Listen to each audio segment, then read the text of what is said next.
が消えかかるそれがオレンジャ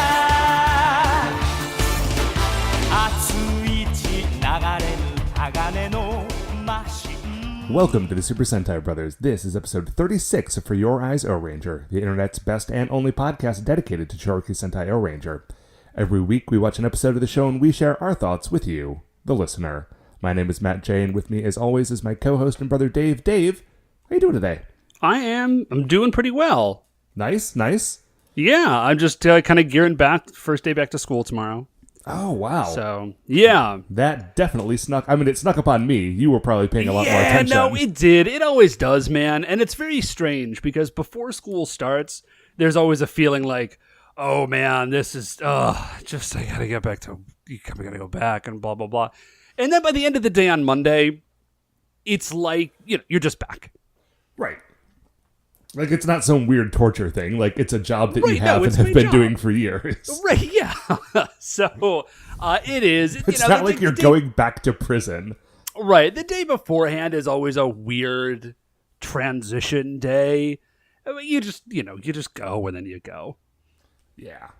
But Dave, what we're going to go do today is we are going to watch episode 36 of Chouriki Sentai Ohranger. It is called, and I promise you that I'm not making this up, it is called A Direct Hit with Flatulence. Yeah. Okay, so I actually already watched this episode. So I already watched it. And can we, okay, Dave, real talk, can we dispense with the fiction that when we are taking a break, that's us, getting up to watch the show? Because we have not done the show like that in 2 years. Yeah, no, that used to be the case. We just figured out that the timing of that was a lot weirder. It's just much harder to block the time out. So usually what that time is actually a quick restroom stop and maybe grab a cold bevy. Yeah. And that's what's happening during that time. It's still mentally important to me to have that break in the middle of the episode. But yeah, it is. Genuinely, it feels weird otherwise. We have not done the show like that in years. Anyways, the title for this episode is very good and very accurate. Weirdly accurate. Yeah. Okay, this is such a specific title that there was no way that it could be one of those misleading ones, Well, okay, it was either going to be perfect or make no sense. Sure. And it was perfect. But it was perfect. We will get to that in a few minutes, Dave, but first, as always, of course, shining in the heavens, there are 5 stars. What is our first star of the week? So our first star of the week, Matt, is okay. So you're familiar with Shakira, right? Sure. Of the famously honest hips, right? Yeah. So I was watching her hips and George Washington are really on the Mount Rushmore of honesty. I guess George Washington is also on the Mount Rushmore of Mount Rushmore, but of actual Mount Rushmore. Yeah, well, I feel like putting Shakira's hips on Mount Rushmore would be, I don't know. It seems like a weird endeavor.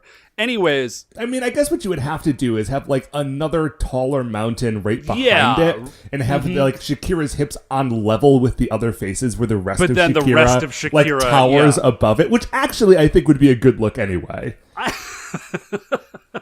So, I wasn't watching Shakira. Listen. Have I ever bought a Shakira album? Yes, I have. So I don't want to front like I'm Shakira, but that's not the point of this story. Sure. Because what I was listening to is the soundtrack for Bahubali, which is amazing. Okay. But the ad before it is the thing that I really want to talk to. Is this the second time we've had a star about a YouTube ad? Yes, it is. And I'll stop talking. Yeah, well, because we did have John Daly's Grip It and Rip It. Or Grip It and Sip It? Yes. Grip It and Sip It. Grip It, Rip It, and Sip It. And I'll stop talking about them when they stop being insane. So that's my promise to you. So I'm watching, it's the ad, and it's one of the ones you can't skip. So I'm in for the duration of this 20-second ad. So the first 18 and a half seconds of this ad are Shakira, and she's singing a song, and there is a dude there, and it's a fairly standard Shakira video. She's a very attractive lady, she's on the beach, she's dancing, there's this very catchy music, she's singing along, part of the time it's like shifting between black and white and color, and there's a dude there, and sometimes they're dancing together, and sometimes like very standard Shakira stuff. Like if you're familiar with Shakira, like, you know, it's pretty baseline Shakira. It's the last 1.5 seconds of this ad that I need to talk about, Matt, because right before the ad ends, the screen fades to black, and then it just says presentado por, which is Spanish for presented for, or by, I think. Presentado por Denny's. And then it's just the Denny's. The American 24-hour diner restaurant. Yeah, like Moons Over My Hammy Denny's. Okay. Presentado por Denny's. Now, Dave, I have a very important question. And no, that was it. That was the end of it. Okay, now, I don't speak Spanish well. It's been a long time since I've studied it. It's been a long time, yeah. Have you done any research into whether or not the song that she was singing was a Denny's themed song, and this was just a like weirdly hidden Denny's commercial that you didn't notice until the end? No, here is what I found out, because I had to do a little bit of digging. Denny's was running, or is running, I guess, a sweepstakes wherein the grand prize is airfare to a Shakira concert. Okay. Backstage passes, like front row seats and backstage passes. The front and the back. And Matt, a $200 gift certificate to Denny's. And what more could you want? What more could you want? And what I don't like, maybe it's because of where I live, or maybe I don't frequent Denny's. No, I frequent Denny's exactly as many times as I should. That was a bad sentence, but you undertake my meaning. I'm at Denny's precisely as often as I should be, which is never, which is exactly how many times anyone should be at Denny's. Hey, man, I will tell you what. I've had some good times in a Denny's. Right, I have not gone to Denny's in a grip, but there was a stretch of time where I would do like the 2 a.m. Denny's, and just like, I remember one time, I just went to Denny's with our buddy Josh, and he just told me, like, step by step, the plot of, like, the entire Dune saga. Dude, while we is just a like long story. We were at Denny's for a long time, Dave. It doesn't close. So Denny's is a little bit weird because I feel like Denny's is the only restaurant where the B team is the team that's on during the day.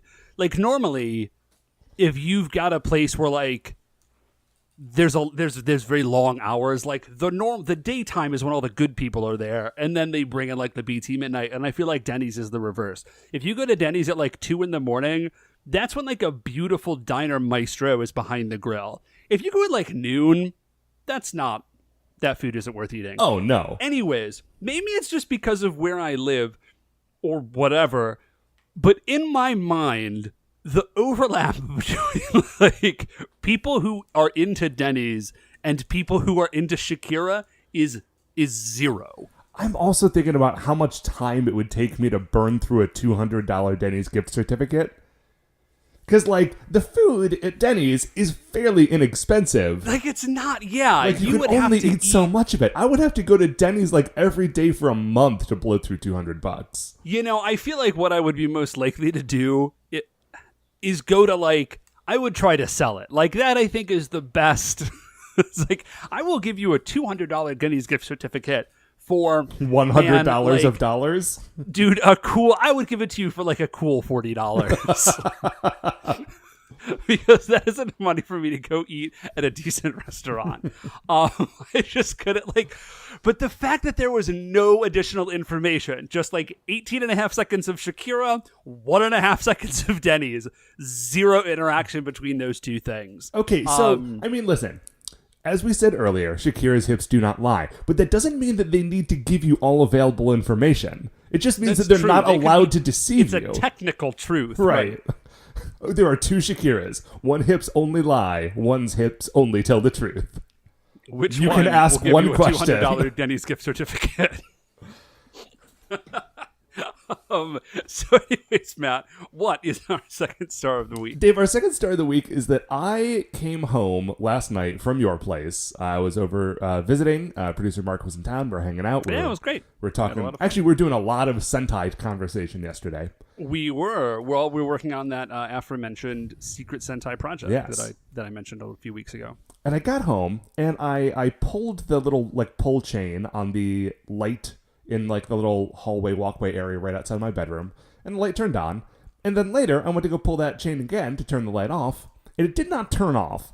And I think that the little pull chain thing has broken, but it is broken in the on position.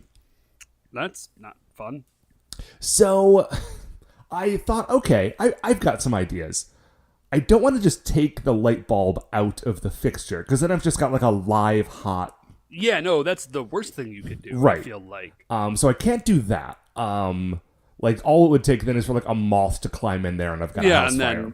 And then the fireball moth. Yeah. Yeah, and then I thought, okay, well, I know what I'll do. I'll find a burnt out light bulb and put it in there so that there's something in there, but there's not light coming out of it, and so I can go to sleep. Right. I guess. I don't know why. That also seems like a bad idea. It doesn't seem like a great idea, but also I don't know. It's a 2-bulb fixture, and one of the bulbs has been burnt out forever because I don't need that much light in this particular part of the apartment. And it's never been an issue, so it might be a bad idea, but it seemed like it was manageable for the evening. Until I could go to Home Depot and buy a part to fix this thing. But the thing is that for some reason, I think for the first time in my life, I did not have a burnt out bulb in my apartment. And I even found a bulb that I thought was burnt out that turned out to still be working. And I was trying to shake it vigorously to make it burn itself out. You're trying to break I was trying to break a bulb because I thought this one was already broken. I'm just gonna shake it until the filament snaps, and then plug it in, and then go to Home Depot in the morning.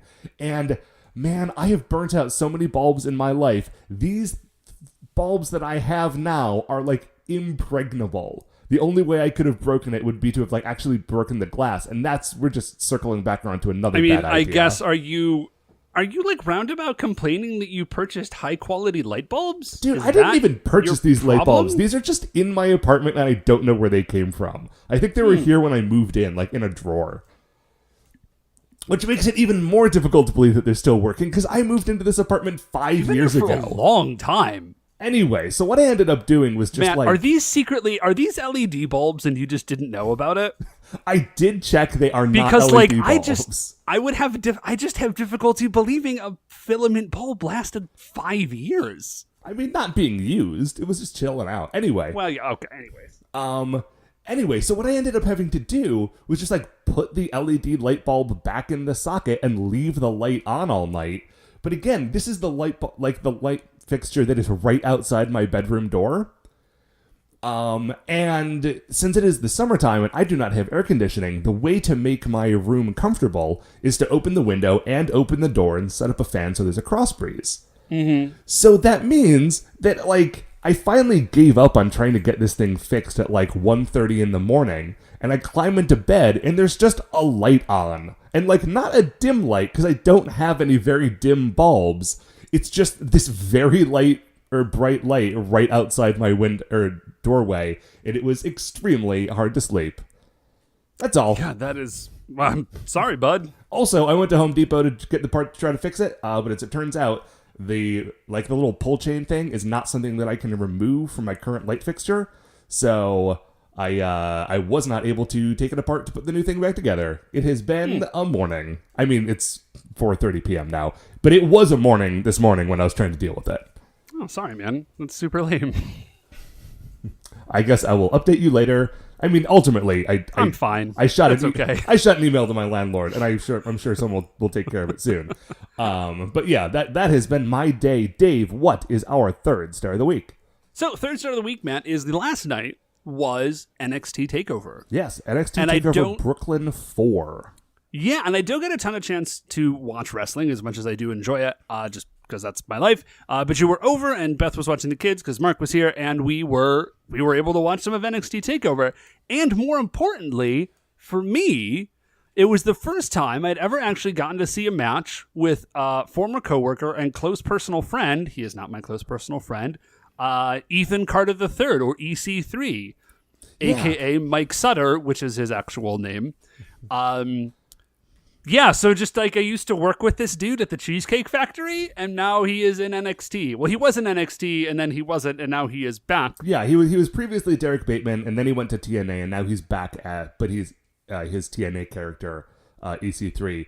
And dude, like, I just keep imagining, because you met this guy, like, worked with this guy before, I only know him in the context of him being EC3. And so I am just imagining, like, EC3 as he exists in the wrestling ring. Like, not necessarily, like, in the trunks and boots, but, like, that character rolling around Cheesecake Factory asking people if they want to buy, like, a fancy chocolate martini. And it's such a delightful thought to me. Just power slamming bad tippers through the tables. Yeah. No, well, to my knowledge, I mean, there was a point where he stopped working there, so I don't know what he did on his last day. But to my knowledge, he never power slammed anybody at the restaurant. But it is very weird to. It's just a very weird experience. And if you happen to be someone like, oh yeah, I went to high school with Kid Rock or something, it's like, it's one of those things where, like, you just know, I'm like, we weren't pals. Like, we didn't, like, go out and hang out or anything, but, like, I didn't know him. Yeah. And it was just weird because, like, I just know this guy, and, like, I knew his girlfriend, and, like, I helped him sing Happy Birthday to customer, like, just working stuff. And now that dude is a pro wrestler. And I'm an award-winning podcaster, so... Yeah, we all got stuff going on here. But it is just very weird because, like, in some ways, it's the same human being, but in other ways, like, it very definitely isn't. Right, like Mike from the Cheesecake Factory is not EC3. Yeah, and I was pleased. He was a very good WrestleMan. Like, it was a good match. Oh, it was a great match. It was him and Velveteen Dream, and those, like, Velveteen Dream matches at NXT takeovers are always good. Yeah, although I did see, so if you haven't seen it, spoiler alert, Velveteen Dream does win the match. And I recall, despite the fact that I have never seen either of these dudes wrestle anymore, I was a little just like, oh, Velveteen Dream, like, because I know this dude. So I was like, yeah, I hope he wins, because what? Yeah, sure, of course. But it was a very good match. I liked it a lot. Yeah, sadly, that was actually the last match of the night that we had time to watch, because we, well, and then I think they ended it up early, because somebody got bloodied, and so I think they called that match a little, like, it ended very abruptly, I think probably because someone started bleeding. Yeah, but dude, Velveteen Dream did that Death Valley driver onto the apron. Onto the hardest part of the ring. It's the hardest part of the ring, Dave. It's dangerous. It's a brutal move.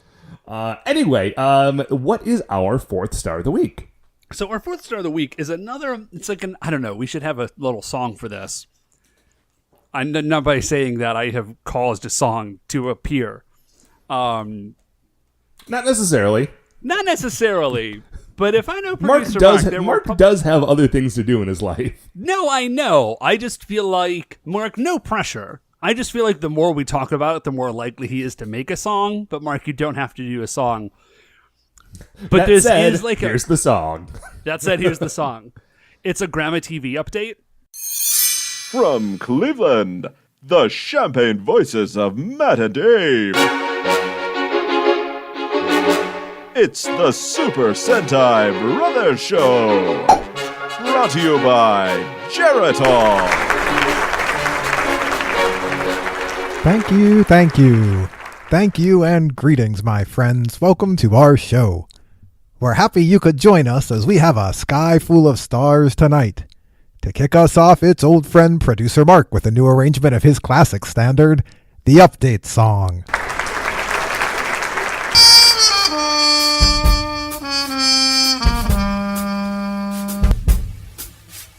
Grandma's TV update.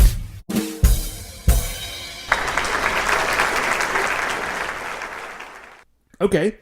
Yeah, so here's something interesting I've discovered. Grandma doesn't like laugh tracks, like vocally. Like, she complains about them. She does not like laugh tracks on television shows. I'm not totally sure why, but she doesn't like laugh. I think maybe it's like hard to hear while the laugh track is going. But you know what doesn't have laugh tracks, Matt, is Lawrence Welk. Well, I mean, there's probably a good reason for that, because there's nothing enjoyable that happens in an episode of Lawrence Welk. Grandma loves Lawrence Welk. So I have been watching some Lawrence Welk.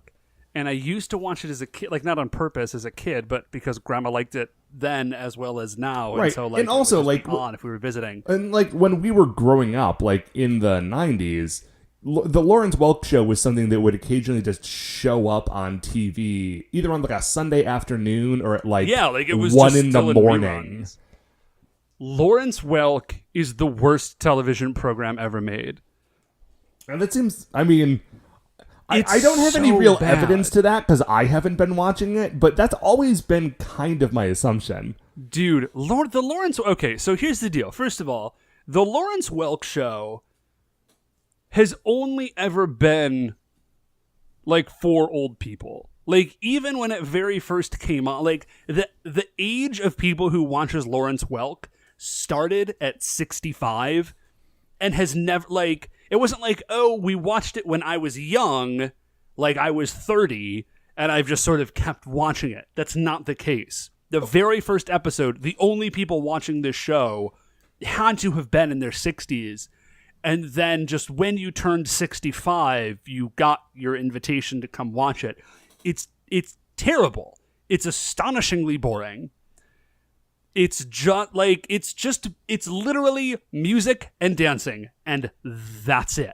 So there's Like, not nothing like is- it calls itself a variety show, but there is no variety. It is not a variety show. It's There is just a singing it's just a and boring dancing, music and show. that is it. It is a televised soundtrack, okay? Nothing interesting happens on this program. And then on top of that, it is the whitest TV show I have ever seen. And you've seen Friends. And I've seen Friends. It's just like, it's the least, it's like the most, and I say this as like I'm a pretty white dude, if that makes sense. Like, Yeah.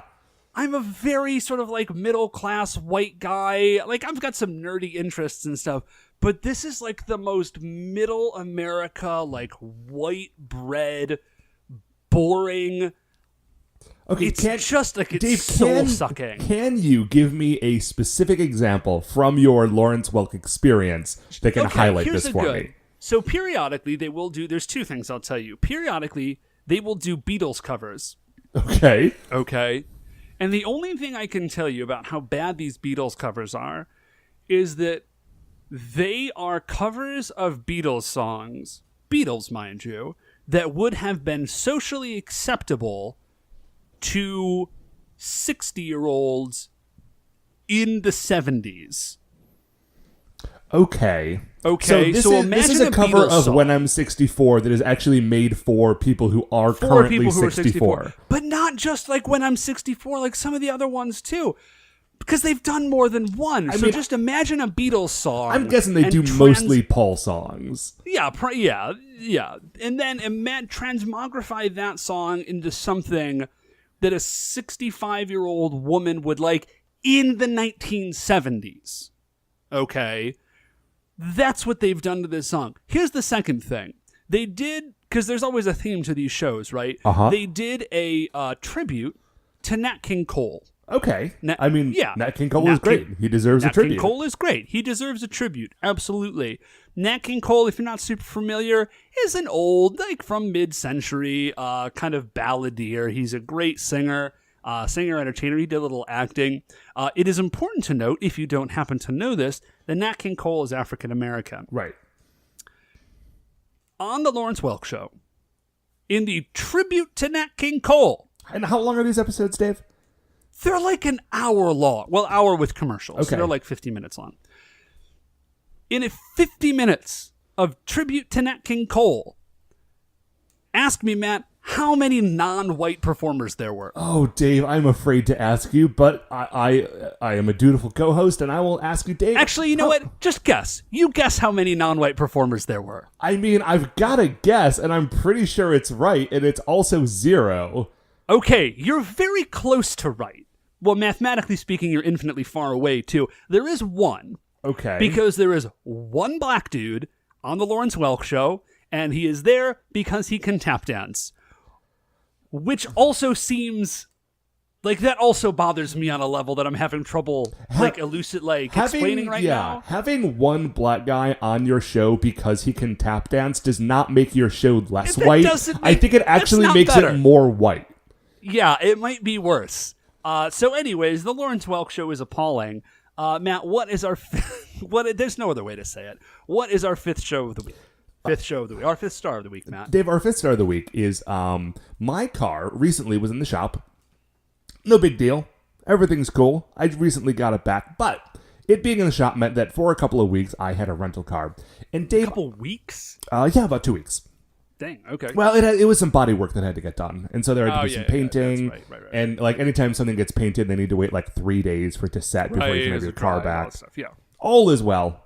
But I want to talk to you, Dave, about the experience of having a rental car for a few weeks. It's weird. Right? Like, okay, having a rental car for an afternoon, right? Like, if you're, like, traveling and you have to, like, get a rental car in another city and you have it for a weekend, that's just whatever. But when you have a rental car for, like, 2 weeks, it becomes a separate thing. Like, it becomes your car, kind of, except it's not. Yeah, and it's like it's sort of better and sort of not. Yeah, like you get to learn the sort of nuances of the car, and you finally figure out at like the end of the 2-week period exactly how to run like the fancy computer touchscreen thing that's built into it. Yeah. But also what that means is like you recalibrate your entire like driving self to driving like a Hyundai Elantra, and then at the end of this you get back in your like Volvo station wagon and drive away, and driving home in your own car after you give back the rental that you've had for that long, it feels like, is this actually my car? Is this the thing that I drive all the time? How have I ever like moved this vehicle before in my life? It's extremely unsettling. Yeah, it is. It's a very bizarre experience. And then, like you said, like you get your car back, you're like, oh, actually, I kind of wish I could just keep the rental. And I really like my car, but that rental did have a backup camera. And man, I will tell you what, I never had used a backup camera before. And it was kind of magic. Really? Yeah. It always seemed like one of those things that would be kind of more, I don't know, man, more trouble than it's worth. I mean, I guess not. How much parallel parking do you have to do?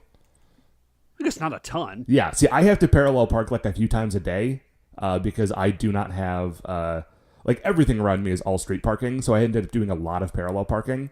And I have a station wagon, which means that my car is very long.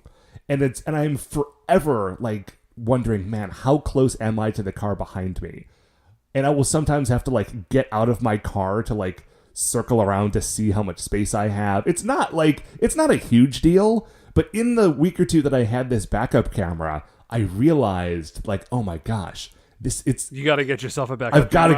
I've got to like somehow build a backup camera into my car because it's the best. Anyway, I've talked about backup cameras for a long time, Dave. Why don't we take a break? Pretend to watch the episode that we've already watched, and then come back and talk about episode 36 of Chouriki Sentai Ohranger. Sounds good. All right, we'll be right back. Okay, welcome back. So we have watched episode 36 of Chouriki Sentai Ohranger. It is called A Direct Hit with Flatulence, and it is written by Hirohisa Soda. If you would like to watch it along with us, you can do that at Shout Factory TV's website. And I recommend it this week because A Direct Hit with Flatulence is kind of wild. I feel like you should say that the episode A Direct Hit with Flatulence is kind of wild because an actual direct hit with flatulence is unpleasant. Yeah, I mean, okay, I do not recommend getting a direct hit with flatulence yourself. I mean, I guess unless that's your thing, then... I mean, I guess go nuts. for it. Listen, we've gotten sort of in the weeds here. Dave, do you want to get us started? So the episode opens up, and we just see a bunch of garbage, and my first thought was, of course, where's Puton when you need him? Mm-hmm. And then we see some ladies, some like housewives, it looks like, cleaning up the garbage. Great.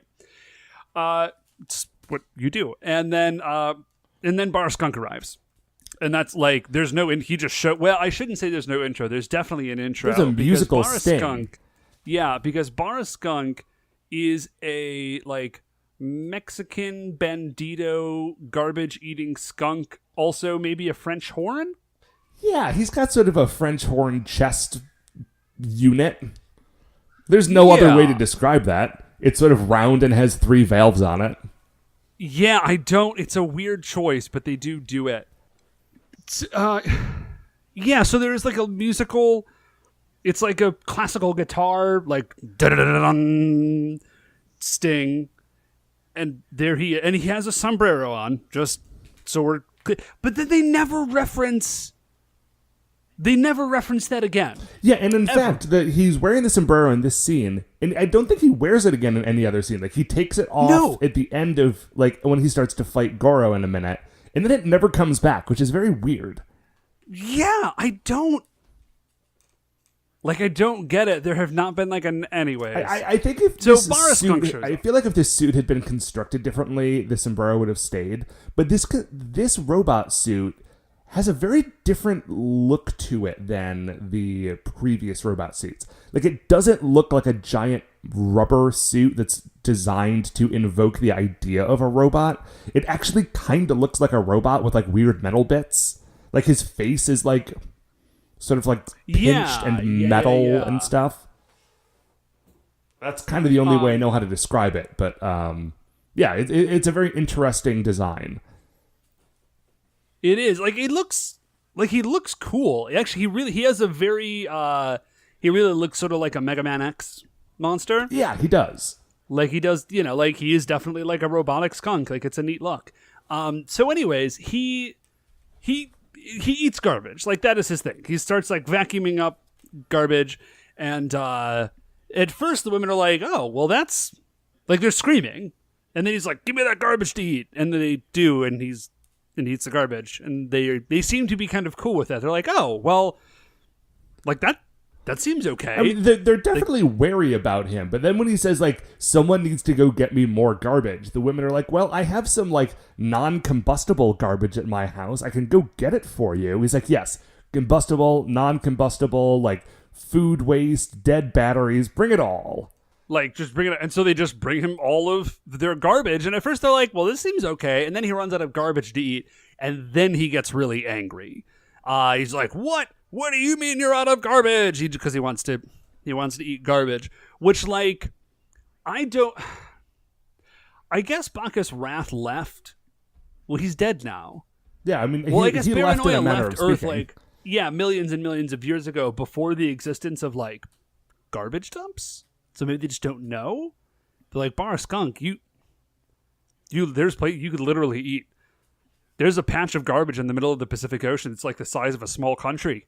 Yeah, okay, see, this is what I'm thinking. You're fine, dude. Because Goro's going to show up in a minute, and he's going to say, you're not doing this altruistically. You've got some sort of, like, nefarious plan, which Baraskunk immediately cops to. Yeah. But I feel as though, like, the way that they treated Baraskunk in this episode was wasted. Like, in the world of Ohranger, they had the perfect opportunity to, like, lure him out into, like, the middle of the ocean and be like, oh, yeah, you want some garbage? We've got some for you here. Get him to eat all the garbage and then throw him into the sun. It would be very easy. Just like, please don't consume our giant Pacific garbage patch. Anything but that. So like Matt said, Goro shows up and he leaps off of a children's playset, and I really like the idea that before he leapt off of the children's playset to attack it, he had to first climb up it.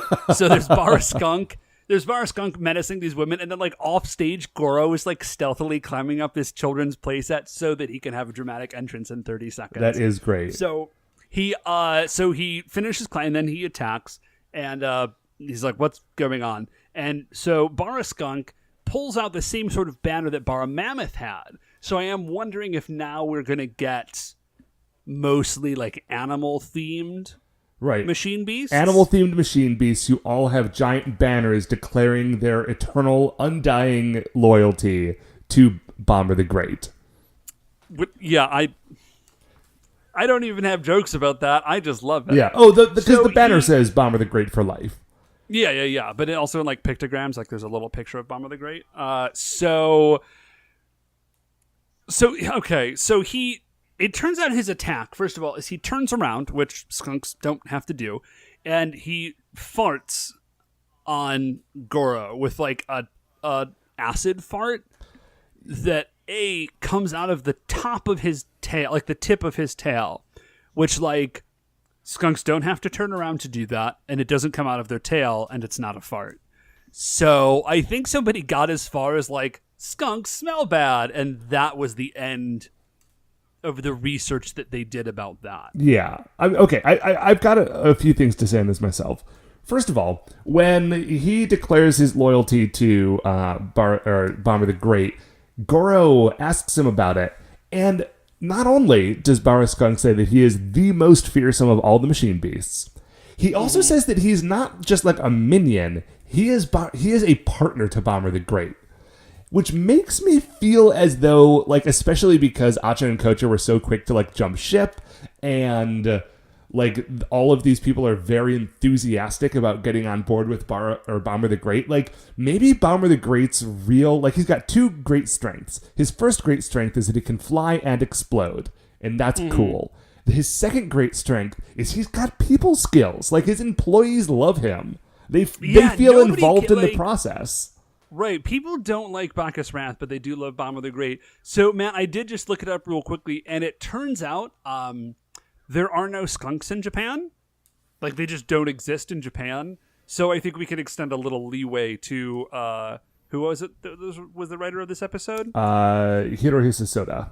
Yeah, I think we can extend a little grace to them. Maybe he just got as far as just like, I don't know, man, it's a kid's show. It's a skunk. Yeah. They smell I mean, bad. honestly, like, that's fair. If you get all of your skunkiness or your skunk knowledge from like Pepe Le Pew, you just know that like they are bad people and they smell. Yeah. The other thing I want to say about the superpower of Bara Skunk is that Bara Skunk says that the power of his like garbage farts are so strong that they can destroy things and like break them apart on an atomic level, and if that was true, then every time he farted, it would like he would be splitting the atom and just destroying the Earth.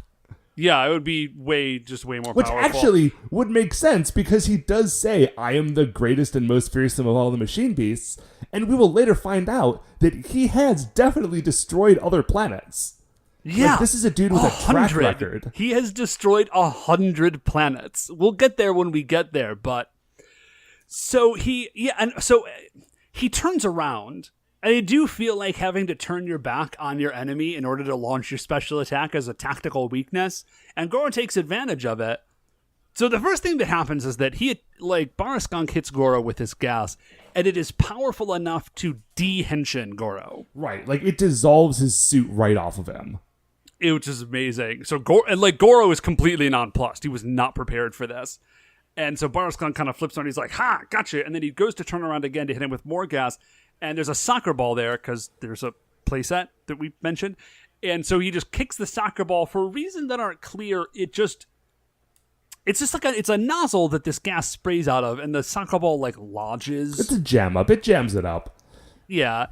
And that works for a second, and then there's like an explosion, and the ball goes flying, and there's even more gas, and it destroys. I think it destroys the playset, but Goro was nowhere to be found. Well, Goro has run away. Goro has like jumped down into a ravine and is just running away. Like, but he's in this river that's like up to his ankles in this like creek, and the camera doesn't like zoom in on him in some sort of way. You just see him sort of like frantically splashing his way, trying to escape, running down the length of this creek, and it's kind of hilarious. Like, I don't know if it's designed to be funny, but it definitely makes him look like a total goober. It does. I kind of dig it, though, because Gore's just like, no, man, I can't take this guy. Like, I'm out. Like, I will have to come back later. Like, there's a different solution here, but I cannot beat this dude on my own. So, we go from there up to the moon, and we see Prince Bulldont, and he says, he's like, Bar Skunk is disgusting. Like, this is a disgusting monster. See, this is super gross. This is how you know that the Baranoia Empire is really different than, we humans on Earth. Because Prince Bulldont, like, he's an evil robot from space, but he's also a child. And, like, if you're a child, like, farts are just funny. Listen, even dude, if you're not a child, farts are funny. But just especially gonna say, if you're don't a put kid, that only on children. Yeah, farts are hilarious. You know who loves fart jokes? Shakespeare. absolutely. Means they're classy. So that's how you know that Bulldont is not only, like, a terrible child, but he's terrible at being a child, because he does not see the humor in this robot. So, Obama the Great, like, flies in, because I guess he left before, and now he has made his entrance again. He makes his entrance the exact same way every time, which is he flies directly into the open window of the throne room, and then explodes, and then, like, flips upside down, and there's a little musical sting, and he turns into his human form. I hope that is how Obama the Great goes everywhere. Right, like, he just makes a grand entrance every time he goes in the room. He never uses a door. Which every time we have seen him enter someplace, like, that's how he does it. Like, he sort of will, like, walk around in his immediate vicinity, but if he has to travel anywhere, like, he flies and then lands and hits and explodes and then turns into a person. So Obama the Great says, listen, what's interesting is he doesn't dispute the fact that Bar Skunk is disgusting. He's like, listen, it doesn't matter. We're at war. We are at war with the Ohrangers, and this is why you guys lose, because you're not willing to do whatever it takes. You might think Bar Skunk is gross, but, and here's where it comes in, he's like, that dude is super dangerous. He has destroyed 100 planets with the power of his farts. See, that's a funny line. It's a very funny line. This is a That's good why show, Bulldog Dave. is terrible, because he wouldn't laugh at that line. And the fact that he says, I've destroyed 100 planets with the power of my farts, that's very, very funny. Matt, can I make a brief non-Sentai related digression? Sure. Thank you. Yeah, I knew you were going to say yes. Speaking of brilliant lines that really stick with you, because I think this is going to be one, I don't love the movie Donnie Darko because I think it's, like, disconcerting and, like, sort of creepy. But the single line from that movie, quote, sometimes I doubt your commitment to sparkle motion, never fails to make me smile. You know, that is a delightful line. It is a delightful enough line that for me it has transcended the fact that it comes from Donnie Darko to the point where when you said that, like, I know that line. I have heard people say it 100 times, and I have seen Donnie Darko and cannot remember when in the movie someone says it. I don't remember where either. It's just an amazing line. Sometimes I doubt your commitment to sparkle motion.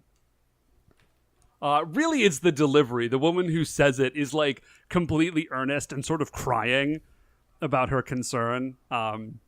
Anyway, speaking about concerns, Dave. YouTube.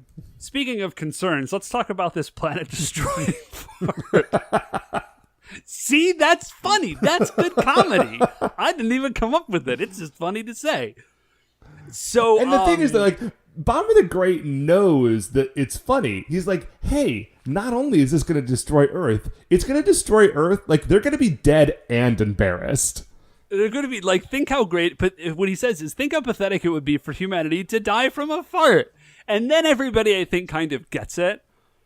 And also, he talks a little bit about, like, garbage. It makes it very clear that this is sort of an eco-themed, like, garbage commentary episode. We'll get it a little bit stronger later on, but this is it's weird because this is definitely a fart joke episode, but it's also a very special episode with, like, Captain Planet themes. Mm-hmm. You know, man, people keep talking about making a live-action Captain Planet, and I still don't understand why they haven't done it. I would watch that. I'd just watch the heck out of that movie. Yeah, dude, the problem is no matter who they get, it would be very difficult for them to get a better cast than the cast of season 1 of, like, the voice cast of season 1 of Captain Planet. Because, have we talked about this on the show before, how it had, like, the most star-studded cast? It's like a crazy all-star. Well, because it's like Hollywood eco-propaganda. Like, straight up leftist Hollywood propaganda. Like, I love the show, but it is what it is. Yeah, it was like Whoopi Goldberg and LeVar Burton and Ed Asner and Meg Ryan and Jeff Goldblum. Like, those are just the names I can remember off the top of my head. Who does Ed Asner play? Oh, he plays the yellow-skinned radioactive guy, doesn't he? He either plays him or he plays the sort of like he plays one of the bad guys. I forget which one. It might be. He might be a Horace Greeley, like the pig. I think he's Horace Greeley. The guy you're thinking of is Duke Nukem. Yeah. He was the best because he had actual superpowers. Hoggish Greeley. Horace Greeley is from something else. Yeah, Horace Greeley. Hoggish Greeley. Like I said, I've been watching a lot of Mary Tyler Moore, and Ed Asner crushes in that show. He is super funny. He's very good. Anyway, sorry. Returning to Super Sentai here. So it's a garbage commentary. So we get a scene of Bara Skunk, and he is wreaking havoc. Like, people are running from his super farts, and the farts are like... It's very weird, because... Like, he's eating garbage, and he's turning the energy from the garbage into farts, but the farts are dissolving garbage. Like, I'm not really sure what the economy of, like, farts to energy is supposed to be. But there's something going on. Like, he needs garbage to make the farts, but he's also dissolving, I don't know. Yeah. And one thing they do say is, like, it's cool because Earth has so much garbage that it's going to be really easy for him to get enough fuel to, like, destroy the planet. Yeah. So all the Rangers arrive. Well, all the Rangers except Goro. All the Rangers except Goro arrive. They do a little fight. There's kind of a standoff, and the Bara Skunk says, well, it's not really a fight. He walks all over them. Like, none of their attacks work. They hit him with the King Blaster. That doesn't work. Like, it literally bounces, like, ricochets off of him. Nothing they have is powerful enough to defeat Bara Skunk. And then he has a moment where he is talking about the power of his own attack. And at first he's like, my farts, no, my, like, emissions, no, my gas is deadly. Like, he is not sure what term to use. He gets confused because he tries to use an idiom and it kind of falls apart. Because he says, like, you know, compared to me, your attacks are as powerful as a fart in the wind. And then he's like, but my farts... I missed that. It's like, but my farts are okay. Well, actually, I mean, my wind. Okay, it's fart and wind. I mean, okay, so my gas. He starts to dunk on them, but kind of loses track of what he's saying. Yeah, I do feel like this is something he should have figured out, like, I don't know, 100 planets ago? Well, I mean, maybe in the other 100 planets he didn't have Ohrangers to deal with, and so there was no one who he even got in a fight with. Good point. Or maybe nobody on those planets has the idiom like a fart in the wind, and it wouldn't have worked. So anyways. You've always lived your life like a fart in the wind. And I'm not going to sing it. So the Rangers can't do anything. And then Goro kind of like jumps down from a roof with the Star Riser. And I think the idea, initially, because Bara Skunk has like turned around to shoot the Rangers with his fart attack. So I think the idea is that they would attack, draw fire, and then Goro would attack from the front. But as he does that, Bara Skunk attacks him with a gas attack from the front. Like, he shoots the gas out of his mouth. And Goro, Goro's like, oh no, how could you do that? And he's like, Bara Skunk says, it's like, I could always attack from my front. I just attack from the back because farts are hilarious. Yeah, it's like, actually, the easiest way for me to do it is from the front. That's like the default. I'm doing it from my butt because I think it's great. Like, we're only paraphrasing a little bit, guys. Like, Bara Skunk is deliberately farting on people because he knows it's hilarious. So Goro runs away because he's not wrong. Like, now having been like farted on again with like mouth farts, like he has now lost his he has been unhinged again. So he runs away and he has to like dive into a river to escape. Yeah. So Goro comes up between, like, Bara Skunk looks down. He's like, I guess he escaped, and then he leaves. So Goro appears between, I think, like boats or like garbage scows or something. He sort of swims over and the Rangers show up and they're checking on him. This is really annoying because they had to type garbage a lot for this episode, and garbage is kind of a finger twister. Like, it's a tongue twister except for your fingers. It's hard to type for me. No, I have words like that. Necessary. I can't type it. It takes me like 3 times every time. So anyways, the Rangers check on him and they're like, what? Like, what is going on with this dude? And then Shohei's like, would that be a burp then or what? Which seems like a weird, like, Shohei, come on. Like, we have larger concerns. I mean, I get it, though. You want to figure out the taxonomy of this sort of thing. So as they are sort of puzzling about what they're going to do about Bar Skunk, because nothing they've done so far has worked, some kids show up, and they've got a bunch of garbage. And the Rangers look at them and are like, why are you collecting garbage? And they say, well, we're going to collect all the garbage so Bar Skunk can't eat it. Which, so like, first of all, maybe you're doing that. Alternately, you are just hauling around a big cart full of monster bait, which is what garbage is in this case. Yeah, and then one of the kids' moms shows up and is like, hey, this is very dangerous. Like, even if you, like, pick up some litter, you're not going to be able to save the world. Like, you should, like, go hide. Like, just come home. Like, come home where it's safe. And then the kid is like, no, Mom. Like, that kind of thinking is what got us into this mess. Like, we're going to clean up all of this garbage. Right, and like, then one of the little kids pops forward and basically says the same thing. Like, one person cleaning up trash is insignificant, but if we all clean up trash, then we can clean up this whole city.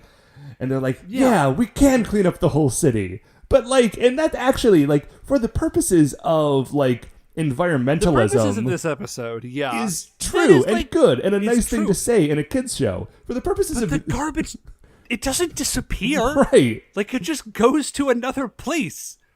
So this should be, like, if this is the message you're sending, really, this guy should be, like, litter skunk. Like, if it's just sitting around, he can use it to power himself up. But if it's all, like, collected in a place, it's no good. Right. Yeah, because they're not doing anything to get rid of the garbage. They're just moving it to a place that isn't where they live. And even as the kids run off to go continue collecting trash, the Ohrangers are like, oh, right, this is very dangerous. Like, oh, yeah, we should follow them. We are going to go protect those children. So, and then they tell the mom that. They're like, we'll protect the kids, it's fine. So then we get a scene of, like, it's a bunch of kids and the Rangers, and I think the idea is that they are cleaning up garbage. But half the scenes, they seem to be picking it up. And then there's a couple other shots where they're just dumping garbage out.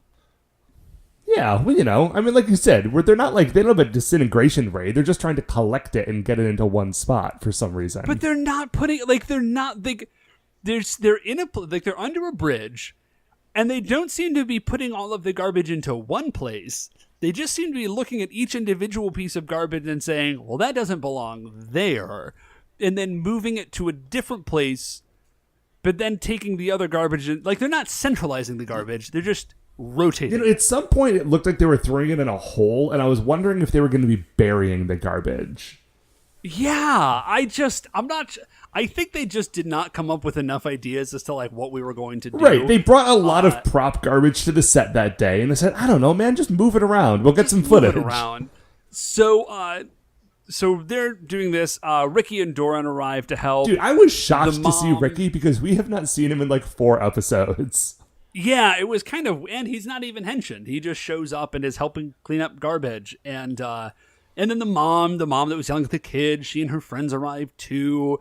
And there's an inspiring little speech like, we're all going to clean up the garbage. It'll be great.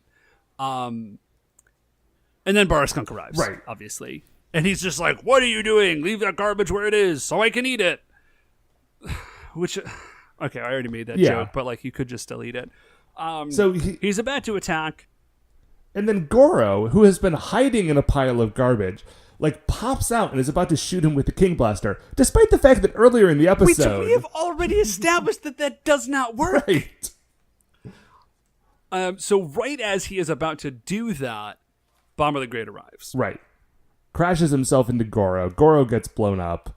Bomber the Great lands. Baraskunk pulls out his banner again, his Bar the Great for Life banner, which is on, like, a stick, and so he's, like, swinging it around like a quarterstaff. It's very good. Yeah, it's pretty cool. Oh, this is, Matt, sorry.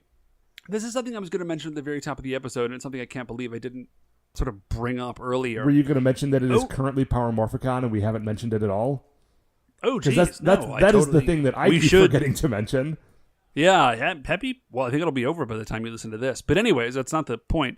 No, what I was going to say is that Ohranger, I was for this project that we're doing, Ohranger actually means King Ranger. Yeah. So the fact that Ricky is, I didn't know. I didn't look it up, and you didn't tell me. So the fact that they're like the King Blasters, that's why they're the King Blasters, and it's. I thought we talked about like Ricky, being like the King Ranger before. Did we? Maybe we did. Yeah, I think they call him King Ranger. Well, they do call him King. They call him King Ranger. That I didn't know that Ohranger just translates as King Ranger. Like I just didn't know that. Hey, listeners, go back to the back catalog and find out and sound off in the comments. Don't worry about it. There are no comments for you to sound off in. Yeah, please don't actually do that thing. So anyways, yeah, so amazingly, the thing that... So they all pull out their guns and they try to attack Baraskunk, and amazingly, the thing that didn't work before still doesn't work. Yeah. Also, the Rangers are yelling at Bomber the Great, and they call him Bomber the Great, which I really dig. Like, that's some charisma. If you could get your enemies refer to you as Bomber the Great. Right, not just Bomber. You're doing something right. Oh, so sorry, what Bomber the Great says is he's like, yeah, he's like, I'm a master of combat. Like, I knew that this was what you were going to do. Like, your plan was not that clever. I figured it out very, very quickly. So, then Baraskunk shoots electro lasers out of the valves on his chest French horn. And then he hits them with a gas attack, and then Ricky sort of like pushes everybody back, and he does a move called King Tornado, where he does like a flash style, like he just spins very quickly, and he blows all the gas back at Baraskunk, who apparently is not immune to his own attack. Yeah, which is weird for two reasons. One, you would think that a robot would be immune to like the weird energy blast that it shoots out, regardless of their type. And two, like, come on, man, it's his own farts. Like, it's never as bad when they're your own.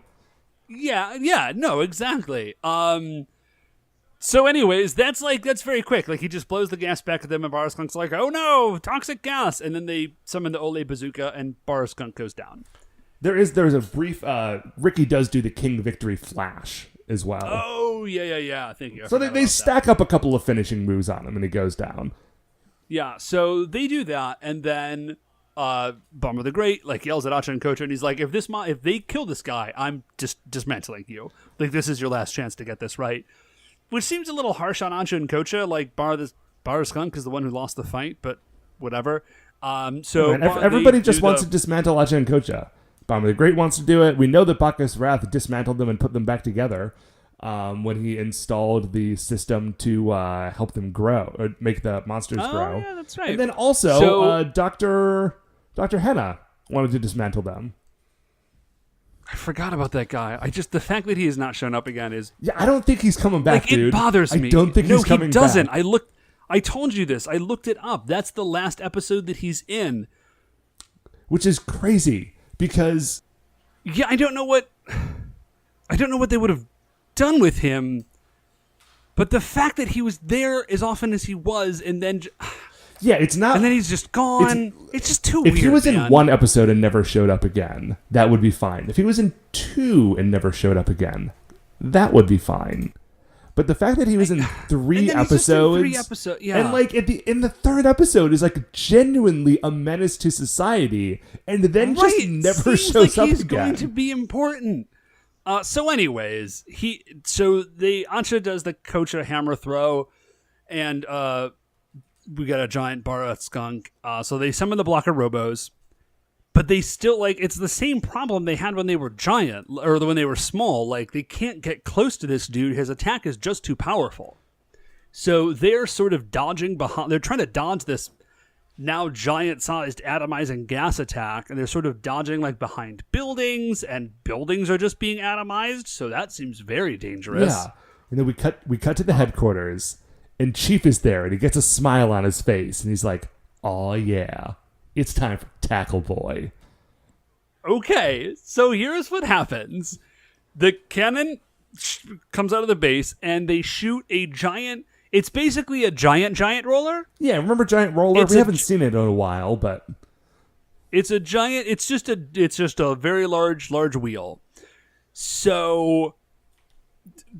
Tackle Boy, lands, and he is a football wheel... Like, he turns into a humanoid robot Yes. who is smaller. He's smaller than Blocker Robo.